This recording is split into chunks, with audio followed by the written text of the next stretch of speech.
Study IQ IAS, आपका selection हमारा mission.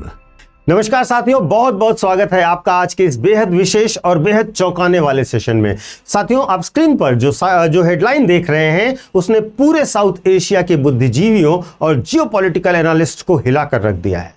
एक ऐसी खबर आई है जिस पर पहली नजर में यकीन कर पाना नामुमकिन है। जरा कल्पना कीजिए, एक ऐसा देश जो सुबह शाम सिर्फ और सिर्फ इस्लामिक रिपब्लिक के चश्मे से अपने आप को दुनिया को दिखाता हो, एक ऐसा मुल्क जिसने इतिहास के पन्नों से लेकर के भूगोल तक के एरियाज में गैर इस्लामिक प्रतीकों को मिटाने में जी जान लगा दिया हो, आज अचानक उसी मुल्क के सबसे महत्वपूर्ण और ऐतिहासिक शहर लाहौर से ऐसी खबर आती है कि सब पूछने लगते हैं कि क्या योगी मॉडल पाकिस्तान में भी हिट होगा। देखिए दोस्तों, सबसे पहले फैक्ट्स की बात करते हैं। बात केवल सोशल मीडिया के अफवाहों की नहीं है। पाकिस्तान के पंजाब प्रांत की सरकार और लाहौर हेरिटेज अथॉरिटी ने चुपचाप एक फैसला लिया है। एक ऐसा फैसला लिया है जिसने जिन्ना के बनाए गए मुल्क की वैचारिक बुनियाद पर ही सवाल खड़े कर दिए हैं। लाहौर की जिन गलियों और चौराहों के नाम विभाजन के बाद बदलकर इस्लामीकरण के तहत रख दिए गए थे, उन्हें उनका वापस मूल नाम दिया जा रहा है जो हिंदू और सिख नामों पर था।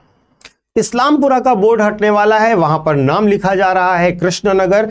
रहमान गली का पुराना ऐतिहासिक नाम वापस मिल रहा है राम गली, और जिसे सालों से लोग एक आम चौराहा समझ रहे थे, उसका आधिकारिक नाम फिर से वापस आएगा जैन मंदिर चौक। अब यहां पर दिमाग बहुत घूमता है दोस्तों, दिमाग पर जोर डालिए। जो पाकिस्तान भारत में नाम बदलने की राजनीति पर तंज किया करता था, जो पाकिस्तान इलाहाबाद का नाम प्रयागराज होने पर, फैजाबाद का नाम अयोध्या होने पर और मुगल सराय का नाम पंडित दीनदयाल उपाध्याय नगर होने पर यूएन तक में रोने चला जाता था, आज वही पाकिस्तान अपने सांस्कृतिक केंद्र लाहौर में रिनेमिंग पॉलिटिक्स क्यों कर रहा है? क्या पाकिस्तान के प्रधानमंत्री या पंजाब के मुख्यमंत्री योगी आदित्यनाथ के नक्शे कदम पर चल रहे हैं? आखिर लाहौर में हिंदू नामों की घर वापसी के पीछे असली जियोपॉलिटिकल और इकोनॉमिक गेम क्या है? आज के सेशन में हम इसी को डिटेल में समझेंगे। तो साथियों, पूरे मामले पर गहराई से जाने से पहले हमें थोड़ा सा फ्लैशबैक में चलना होगा। इतिहास को समझे बिना आपको आज की क्रोनोलॉजी समझने में मुश्किल होगी। सन 1947 के पहले जो लाहौर हुआ करता था वह एक मजहबी शहर नहीं था। लाहौर पूरे अविभाजित पंजाब की सांस्कृतिक और आर्थिक राजधानी हुआ करता था। वहां सनातन धर्म का वैभव था, सिखों का गौरव था और जैनियों का व्यापारिक साम्राज्य हुआ करता था। संत नगर, कृष्ण नगर, रामगली ये सिर्फ कागजों पर लिखे हुए नाम नहीं थे, ये उस साझा तहजीब के जीते जागते गवाह थे जिन्हें सदियों से इस क्षेत्र में पाला पोसा गया था। लेकिन विभाजन की त्रासदी के बाद पाकिस्तान ने एक बहुत बड़ी वैचारिक गलती की। मुल्क तो बन गया, लेकिन मुल्क के हुक्मरानों को लगा कि जब तक हम अपने अतीत को पूरी तरह से मिटा नहीं देंगे तब तक हमारी इस्लामिक पहचान मजबूत नहीं होगी। नतीजा क्या हुआ? इतिहास की किताबों को बदला गया, प्राचीन मंदिरों को खंडहर बनने के लिए छोड़ दिया गया और शहरों के नाम बदल दिए गए ताकि आगे आने वाली नस्लों को पता ही न चले कि कभी उनके पूर्वज कोई और भी थे। But history is a stubborn thing. You can paint over signboards, but you cannot erase the architectural DNA of a civilization. 79 years का जो पाकिस्तान ने अपनी जड़ों को नकारने की कोशिश किया, उसका नतीजा क्या रहा? पाकिस्तान आज एक गहरे आइडेंटिटी क्राइसिस से जूझ रहा है, पहचान के संकट से जूझ रहा है। पाकिस्तान की युवा आबादी आज अपनी प्री पार्टीशन रूट्स को तलाश रही है। लाहौर के बुद्धिजीवी और हेरिटेज एक्टिविस्ट अब खुलेआम मीडिया में कह रहे हैं कि ये हमारी विरासत सिर्फ 1947 से शुरू नहीं होती है, बल्कि हमारी विरासत हजारों साल पुरानी है। अब आइए हम चलते हैं असली मुद्दे पर।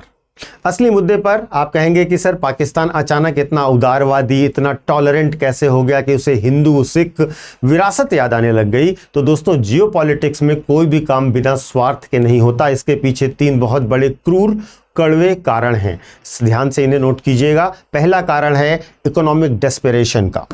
इकोनॉमिक डेस्परेशन मतलब सीधी सी बात है दोस्तों, पाकिस्तान की तिजोरी खाली है, देश IMF की बैसाखियों पर चल रहा है, विदेशी निवेश शून्य है। ऐसे में पाकिस्तान को समझ आ गया है कि सिर्फ मजहबी कूटनीति से पेट नहीं भरता है।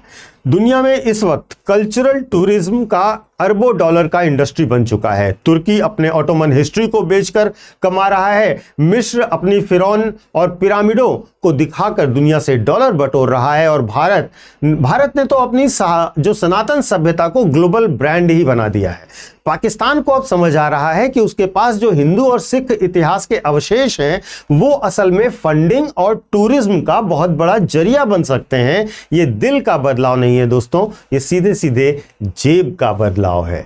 दूसरा जो कारण है वो है इंडिया फैक्टर और सिविलाइजेशन प्रेशर। पिछले एक दशक में भारत ने जिस तरह से अपने कल्चरल नेशनलिज्म यानी कि सांस्कृतिक राष्ट्रवाद का लोहा मनवाया हो, चाहे वह भव्य राम मंदिर का निर्माण हो, काशी विश्वनाथ कॉरिडोर हो या महाकाल लोक हो, इसने पूरे दक्षिण एशिया के पावर स्ट्रक्चर को बदल दिया है। भारत अपनी सांस्कृतिक विरासत को अपनी सॉफ्ट पावर और पॉलिटिकल असेट में बदल चुका है। पाकिस्तान का थिंक टैंक ये देख रहा है कि अगर उन्हें दुनिया के सामने खुद को आधुनिक और प्रगतिशील दिखाना है तो उन्हें उस छवि को धोना होगा जो आतंकवाद और कट्टरपंथ से जुड़ी हुई है। इसीलिए यह एक पीआर एक्सरसाइज जैसी भी लग रही है। लेकिन कहानी दोस्तों यहीं पर खत्म नहीं होती है। यहाँ एक ऐसा विरोधाभास है, एक ऐसी हिपोक्रेसी का एंगल है जिसे देखना आपके लिए बेहद जरूरी है। एक तरफ पाकिस्तान सरकार लाहौर के कुछ चुनिंदा जगहों का नाम रामगली, कृष्णनगर जैसे बोर्ड टांग कर रही है। बहुत अच्छी बात है, यह स्वागत योग्य कदम है, हमारी तरफ से शुभकामनाएं भी हैं। लेकिन दूसरी तरफ उसी पाकिस्तान की जमीन पर आज भी अल्पसंख्यकों की जमीनी हकीकत क्या है। सिंध और पंजाब प्रांत की अगर मैं बात करूं तो वहां आज भी हिंदू और सिख बच्चियों का जबरन धर्मांतरण कराया जाता है और ये खबरें हर हफ्ते आती हैं। सिंध के थरपारकर से लेकर खैबर पख्तूनख्वा तक प्राचीन मंदिरों पर भीड़ के हमलों की तस्वीरें दुनिया ने देखी हैं। जो बासफेरी कानून है उसका इस्तेमाल आज भी वहाँ की माइनॉरिटीज को डराने धमकाने के लिए हथियार की तरह किया जाता है। तो भाइयों बहनों, असली सवाल उठता है कि क्या केवल बोर्ड पर कृष्णनगर लिख देने से वहाँ रहने वाले अल्पसंख्यकों को सुरक्षा मिल जाएगी? क्या सिर्फ जैन मंदिर चौक नाम रख देने भर से उस जैन मंदिर की आत्मा वापस आ जाएगी जिसे 1992 में एक भीड़ ने ढहा दिया था? यह पाकिस्तान का कॉस्मेटिक चेंज है ना या स्ट्रक्चरल शिफ्ट है? यह हमें देखना होगा। क्या सिर्फ दुनिया की आंखों में धूल झोंकने के लिए यह एक इमेज मेकओवर किया जा रहा है पाकिस्तान से, या सचमुच पाकिस्तान की हुकूमत जिन्ना के उस नैरेटिव से थक चुकी है जो केवल नफरत की बुनियाद पर टिका हुआ था? साथियों, अंत में अगर मैं कहूं तो किसी राष्ट्र की नियति और उसकी पहचान सिर्फ पत्थरों पर लिखे हुए नामों से नहीं बदलती है। नाम बदलना यदि भारत में सांस्कृतिक पुनरुत्थान है तो वह केवल इसलिए क्योंकि भारत अपनी बहुसांस्कृतिक और प्राचीन जड़ों का सम्मान करता है। लेकिन पाकिस्तान में यदि यह हो रहा है तो देखना होगा कि क्या वहां की जनता इस बदलाव को स्वीकार कर पाती है या कट्टरपंथी ताकतें एक बार फिर इन बोर्ड्स पर कालिक पोत देंगी। आप सबसे बड़ा सवाल जो मैं आपके लिए छोड़कर जा रहा हूं, जिसका जवाब आप मुझे कमेंट बॉक्स में देकर बताइएगा। क्या आपको लगता है कि भारत की सांस्कृतिक राजनीति और योगी मॉडल का असर अब वाकई सीमा पार पाकिस्तान तक पहुंच चुका है? क्या पाकिस्तान का यह कदम उसकी मजबूरी है या वाकई उसकी सोच में कोई बदलाव आया है?